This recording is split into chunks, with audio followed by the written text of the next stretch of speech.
34 જિલ્લાઓ છે, પણ લોકસભા આપણી હજી સુધી સીટોનું સીમાંકન બદલાયું નથી.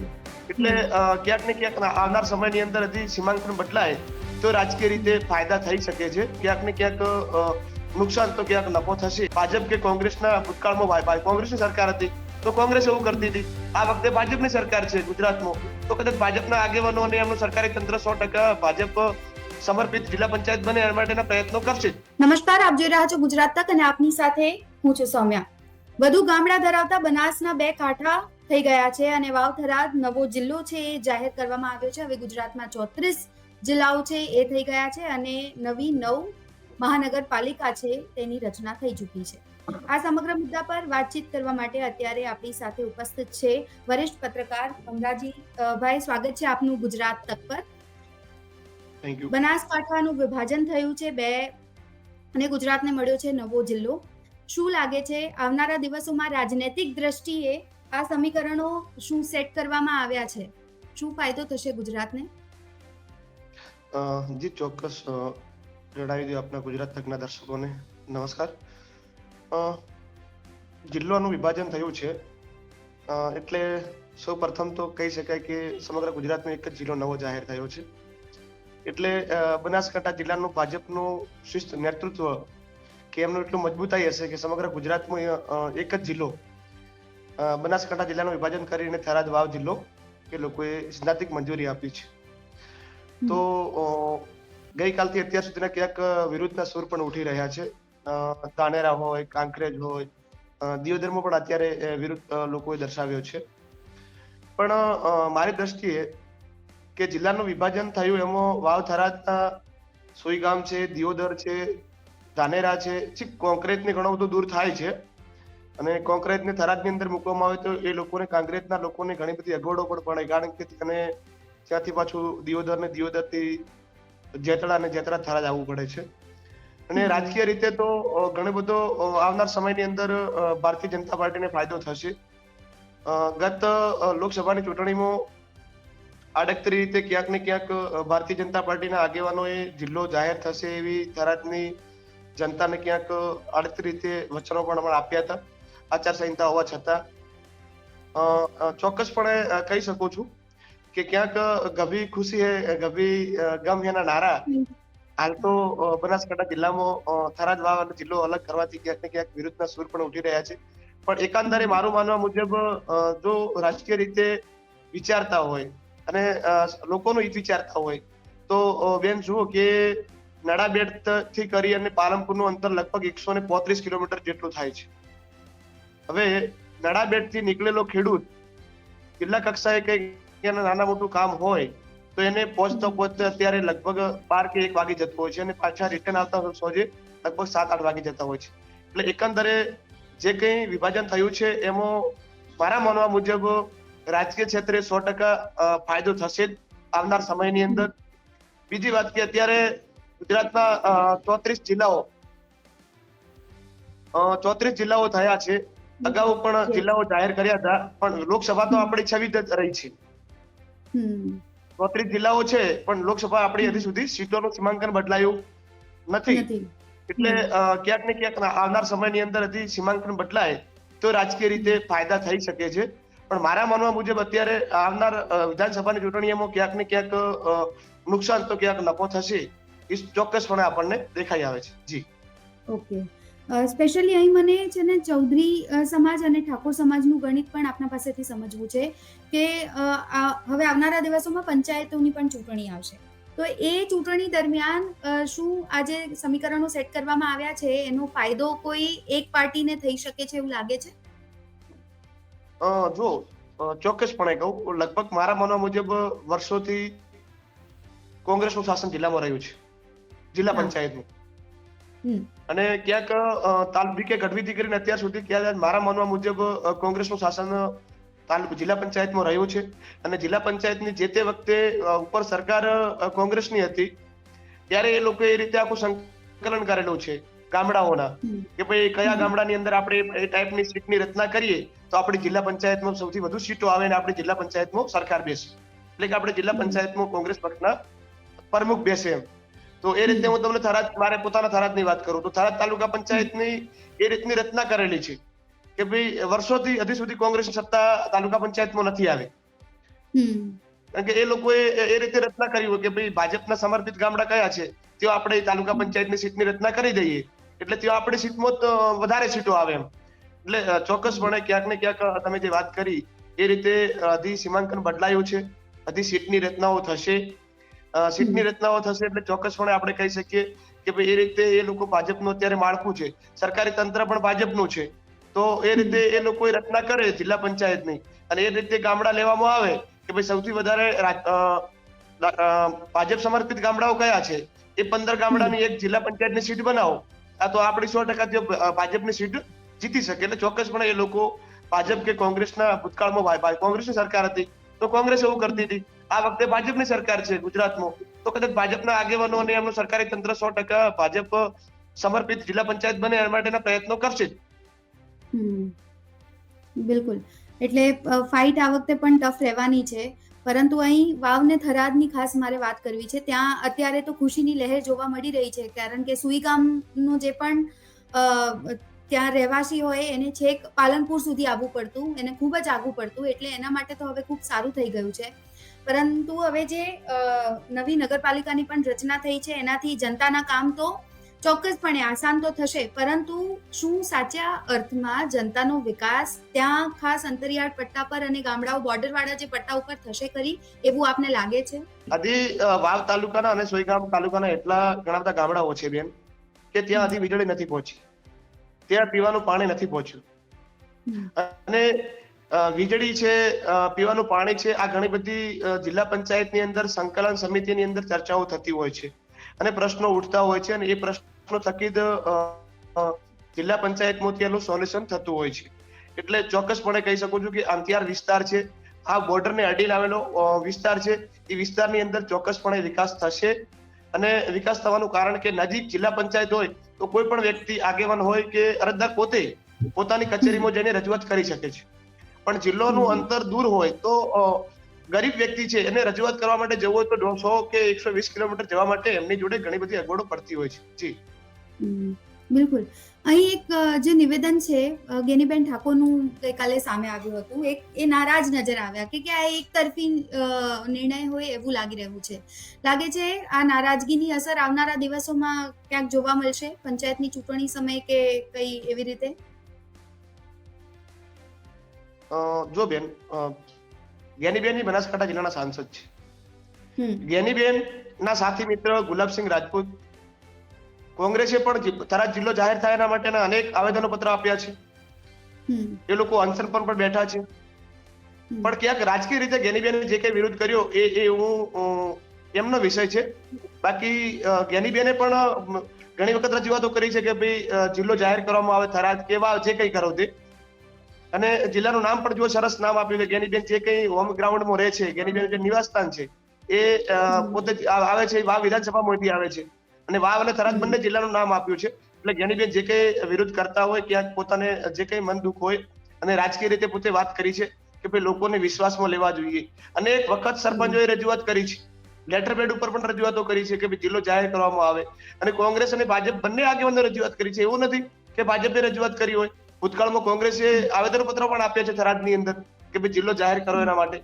પણ ચોક્કસપણે જે કઈ સરકારો બેઠી હોય એ સરકાર જ્યારે પોતાનું વલણ અપનાવે તો જિલ્લો જાહેર થતો હોય છે. ભૂતકાળમાં સરકારો પણ એ રીતે કરતી હતી, આ સરકારે પણ કર્યું છે. પણ મારા માનવા મુજબ જે કઈ ગરીબનો અત્યારે જે વાવ વિધાનસભાની અંદર ઘણા બધા ગામડા મેં તમને વાત કરી એ રીતે કે વીજળી નથી પહોંચી, પાણી નથી પહોંચ્યું, ઘણી બધી જિલ્લાની જે ગ્રાન્ટો આવે છે એ જિલ્લાની ગ્રાન્ટો હજી સુધી છેવાડા સુધી નથી પહોંચી. જે કઈ સરકારની જે કઈ યોજના હોય એ જિલ્લા સુધી નથી પહોંચી. પણ અહીંયા જિલ્લો થરાદમાં બનશે તો એ લોકોને નજીકની જે કઈ સુવિધાઓ હશે એ સુવિધાઓ મળશે અને એમાં દરેકને ફાયદો થશે. ઓકે, હવે મારે એ સમજવું છે કે હવે દિયોદર અને કાંકરેજમાં ખાસ જ્યારથી આ જાહેરાત થઈ છે ત્યારથી જ કઈ ખુશી કઈ ગમનો માહોલ જોવા મળી રહ્યો છે. પરંતુ કાંકરેજ અને દિયોદરમાં ખાસ વિરોધ પ્રદર્શન છે એ જોવા મળી રહ્યું છે. આ નારાજગી જે અત્યારે જનતાની નજર આવી રહી છે આવનારા દિવસોમાં ઉગ્ર બને એવું લાગી રહ્યું છે આપને? જો બેન, જિલ્લો લગભગ 2017માં જાહેર થવાનો હતો, પણ ક્યાંક ને ક્યાંક ભાજપે વિચાર્યું કે ભાઈ જિલ્લો જાહેર કરીશું થરાદ તો દિયોદરમાં નુકસાન થશે આપણને, અને દિયોદર જાહેર કરીશું તો થરાદમાં આપણને નુકસાન થશે. 2017 ની અંદર જિલ્લો જાહેર થવાનો હતો, સૂત્રોના હવાલા તરીકે હું તમને વાત કરું છું અને મને ચોક્કસપણે ખ્યાલ છે. પણ ક્યાંક સરકારે વિચાર્યું કે ભાઈ આપણને નુકસાન થશે એટલે તે વખતે માફૂક રાખવામાં આવ્યું હતું. બીજી વાત કે થરાદને પસંદ કરવાનું કારણ તમને એ કહી દઉં, થરાદની અંદર સરકારી પડતર જમીન ઘણી બધી પડી છે, સરકારની કચેરીઓ કરવી હોય પણ જે કંઈ કરવું હોય તે ડીવાયએસપી ઓફિસ પણ થરાદની અંદર આવેલી છે. બીજી વાત કે થરાદની અંદર પડતર જમીન લગભગ મારા માનવા મુજબ અત્યારે 250 થી 300 એકર જેટલી જમીન પડતર પડી છે, ત્યાં કોઈ પણ અગવડ પડે એમ નથી. દિયોદરની વાત કરું તો દિયોદરની અંદર હજી નગરપાલિકા પણ નથી, દિયોદરમાં હજી નગરપાલિકા પણ નથી. ત્યાં હાલ પંચાયતી રાજ ચાલે છે, એટલે કે ભાઈ દિયોદરના પોતે સરપંચ હોય છે, નગરપાલિકા નથી એટલે ત્યાં પંચાયતી રાજ જ હોય. એટલે દિયોદરની અંદર ઘણી બધી હજી સુવિધાઓ સરકારને જિલ્લો જાહેર કરવામાં ઘણી બધી અગવડો પડી શકે છે. એટલે જે કંઈ સરકારે નિર્ણય લીધો છે તમામ બાબતોનો સર્વે કરીને લીધો હોય, સ્વાભાવિક છે કે ભાઈ દરેક લોકો, હું વિચારતો હું થરાદનો છું એટલે કે મારે અહીંયા જિલ્લો બને, પણ જિલ્લો બનવા માટે ઘણી બધી એની પ્રોસેસો હોય છે, ઘણી બધી કચેરીઓ. અત્યારે દાખલા વાત કરું કે જિલ્લા પંચાયત બનાવી હોય તો અમારે એટલી બધી તાલુકા પંચાયતની જગ્યા પડી છે કે ત્યાં જિલ્લા પંચાયતની કચેરી બની શકે છે. અહીંયા એસપી કચેરી બનાવી હોય તો અમારી એટલી બધી એસપી કચેરીની ડીવાયએસપી કચેરીની જગ્યા પડતર પડી છે કે ત્યાં એસપી કચેરી બની શકે છે. અહીંયા જિલ્લા કલેક્ટર ઓફિસ બનાવી હોય તો અમારે અહીંયા ઘણી બધી એવડી મોટી જગ્યા પડી છે કે ત્યાં જિલ્લા કચેરી પણ બની શકે છે. એટલે સરકાર હર હંમેશા દરેક બાબતોનો સર્વે કરી, લોકોને પણ કે અગવડ ન પડે, સરકારને પણ અગવડ ન પડે, એ બાબતોનો સર્વે કરી અને થરાદની પસંદગી કરી છે. એમાં કઈ ખોટું નથી. અને દિયોદર જિલ્લો બનવાની વાત કરી, મેં તમને કીધું દિયોદરની અંદર અત્યારે ઘણી બધી અગવડો છે, પણ એ અગવડો હવે નહીં પડે. થરાદ એમને નજીક જ પડે છે, દિયોદરથી 25 કિલોમીટર છે થરાદ, ક્યાં દૂર પડે છે. અને બીજી વાત, દિયોદરની અંદર જિલ્લો બને તો સોયગામ ભાઈથી જે સોયગામથી જે કઈ અરજદાર આવે છે જિલ્લા કક્ષાએ, તો એને પાછું વરે કેટલું બધું દૂર થાય, 40 થી 45 60 કિલોમીટર દિયોદર દૂર થાય છે. પણ થરાદ છે એ એપી સેન્ટર ગણાય છે. એટલે દિયોદરમાં જિલ્લાની જે કઈ માગણી કરતા હોય એમને રાજકીય રીતે લાભ ફાટવા માટે કરીને કોઈ કોંગ્રેસના આગેવાનો કરતા હોય કે બીજા કોઈ જિલ્લા પંચાયત, તાલુકા પંચાયત આવનાર સમયની અંદર આગેવાની પોતાને લેવી હોય અને લોકોને ખુશ કરવા માટે કરીને જે કઈ આગેવાનો કરતા હોય એ એમનો વિષય છે. પણ હું નથી માનતો કે એમાં કોઈ આમ જનતાને તકલીફ પડતી હોય. આમ જનતાને તો દિશા જવું હતું, કોઈ પાલનપુર જતા હતા એ થરાદ આવશે. થરાદ માત્ર દિયોદર 25 કિલોમીટર જ છે. પણ તમે જે વાત કરી કાંકરેજની, તો કાંકરેજની 100% સ્વાભાવિક છે, અગવડ પડે છે, હું માનું છું. કારણ કે કાંકરેજને તો હાલ પાલનપુર છે એ બી સારું જ છે, અને પાટણની અંદર કદાચ સમાવેશ થાય તો પાટણ તો બિલકુલ હાવ નજીક પડે છે. જે કઈ વ્યાજબી માગ હશે, કદાચ વિરુદ્ધ હશે તો કાંકરેજનો સ્વાભાવિક છે વિરુદ્ધ હશે, લોકોને અગવડ પડશે.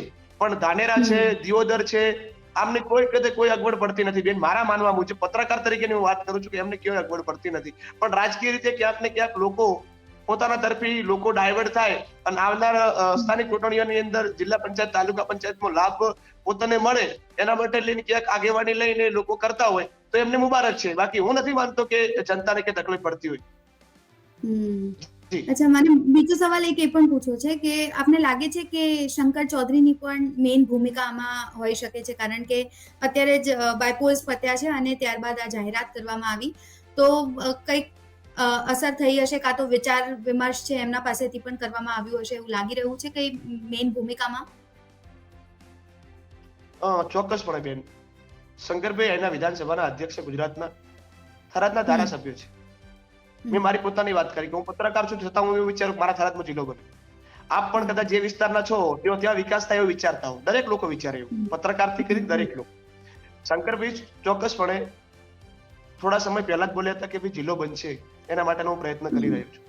પોતાના વિસ્તારમાં વિકાસ થાય એના માટે દરેક આગેવાન વિચારતા હોય, જિલ્લા પંચાયતનો હોય, તાલુકા પંચાયતનો હોય કે ગ્રામ પંચાયતનો સરપંચ હોય, પોતાના ગામમાં વિકાસ થાય એવું દરેક પણ વિચારતા હોય. શંકરભાઈ હોય, પરબતભાઈ હોય, પરબતભાઈ એના પૂર્વ સાંસદ છે અને પોતાનું હોમ ગ્રાઉન્ડ થરાદ છે, એટલે કે થરાદના પોતે વતની છે, તો પોતે પણ વિચારતા હોય કે ભાઈ અહીંયા બને. ગુલાબસિંહ રાજપૂતે તો ગુજરાત સરકારને અભિનંદન આપ્યા છે એમના ફેસબુકના પેજ ઉપર કે ભાઈ ગુજરાત સરકારનો ખૂબ ખૂબ આભાર, થરાદ વાવ જિલ્લો જાહેર કર્યો છે. એટલે દરેક લોકો, કોંગ્રેસના કે ભાજપના દરેક લોકો વિચારતા હોય છે કે ભાઈ આપણો અહીંયા વિકાસ થાય. ઠીક વાત છે, એમની રાજકીય રીતે એ લોકો એકબીજા વિરોધ કરતા હોય, જ્ઞાનીબેને ક્યાંક ને ક્યાંક આ રીતે નિવેદન આપ્યું હોય કોકને ખુશ કરવા માટે કરીને કે ભાઈ દિયોદર છે તો દિયોદરની અંદર જ્ઞાનીબેનની લીડ મળી છે લોકસભાની અંદર. એટલે દિયોદર અત્યારે વિરોધ કરી રહ્યો છે. એટલે જ્ઞાનીબેનને એવું હોય કે ભાઈ દિયોદરને હું આવું બોલું એટલે એ લોકોને સારું લાગે કે ભાઈ જ્ઞાનીબેનને આપણા સમર્થનમાં છે. પણ એવું ક્યાંય હોતું નથી. એકંદરે શંકરભાઈ અને સમગ્ર થરાદ તાલુકાની, વાવ તાલુકાની, સોયગામ તાલુકાની તમામ જનતાનો ભૂતકાળમાં અવાજ હતો કે ભાઈ જિલ્લો જાહેર કરવામાં આવે. અને શંકરભાઈ આડકતી રીતે મેં તમને કીધું એ રીતે કે શંકરભાઈ બોલ્યા હતા કે ભાઈ જિલ્લો બનશે, ચૂંટણીમાં પણ પોતે વાત કરી હતી. અને શંકરભાઈએ અને પરબતભાઈ અને સમગ્ર થરાદની જે કઈ માગણી હતી એ માગણીને જિલ્લાની અંદર સરકારમાં રજૂઆત કરી હોય અને સરકારે ક્યાંક પોઝિટિવ લઈ અને તમે વાત કરી કે રાજકારણની અંદર ચોક્કસપણે ફાયદો થશે જ. કારણ કે થરાદ જિલ્લો બને છે તો લોકો દિયોદરની અંદર ભાઈ ભૂતકાળની અંદર દિયોદરમાં હોય કે થરાદ હોય કે ગમે તે હોય, થરાદની અંદર દિયોદરમાં પણ ફાયદો થવાનો જ છે. મેં તમને કીધું એ રીતે કોઈ નુકસાન નથી. પણ રાજકીય રીતે શંકરભાઈનું પીઠબળ અને મજબૂતાઈ છે એ અત્યારે બનાસકાંઠા જિલ્લાની અંદર શંકરભાઈનું મજબૂતાઈ દેખાઈ આવે છે. શંકરભાઈ બોલ્યા હતા કે ભાઈ અહીંયા આરટીઓ કચેરી થરાદમાં આવશે. શંકરભાઈ બોલ્યા હતા કે ભાઈ જિલ્લો એ બનશે, તમારી જે કઈ ભૂતકાળની માંગણીઓ છે એના માટે બનશે. એના માટે કરી શંકરભાઈએ પ્રયત્નો કર્યા હોય. પરબતભાઈએ ભૂતકાળમાં પ્રયત્નો કર્યા હતા જિલ્લો બને એના માટે. પણ મેં તમને કીધું કે 2017માં જિલ્લો જાહેર થાય તો ક્યાંક સરકારને એવી ડર હતો કે ભાઈ દિયોદરની અંદર અમને કદાચ સીટ નહીં મળે ભાજપની, કે ભાઈ કાંકરેજની અંદર અમને સીટ નહીં મળે, કે કદાચ અમને ધાનેરાની અંદર અમને નુકસાન થશે જિલ્લો થરાદ જાહેર થશે. પણ સરકારે તમામ પાસાઓ દેખી અને હવે જે કઈ વિરોધનું વંટોળ છે એ મારા માનવા મુજબ રાજકીય રીતે છે. બાકી આમ જનતાને થરાદમાં જિલ્લો બને એમાં ક્યાંય નુકસાન હોય નહીં.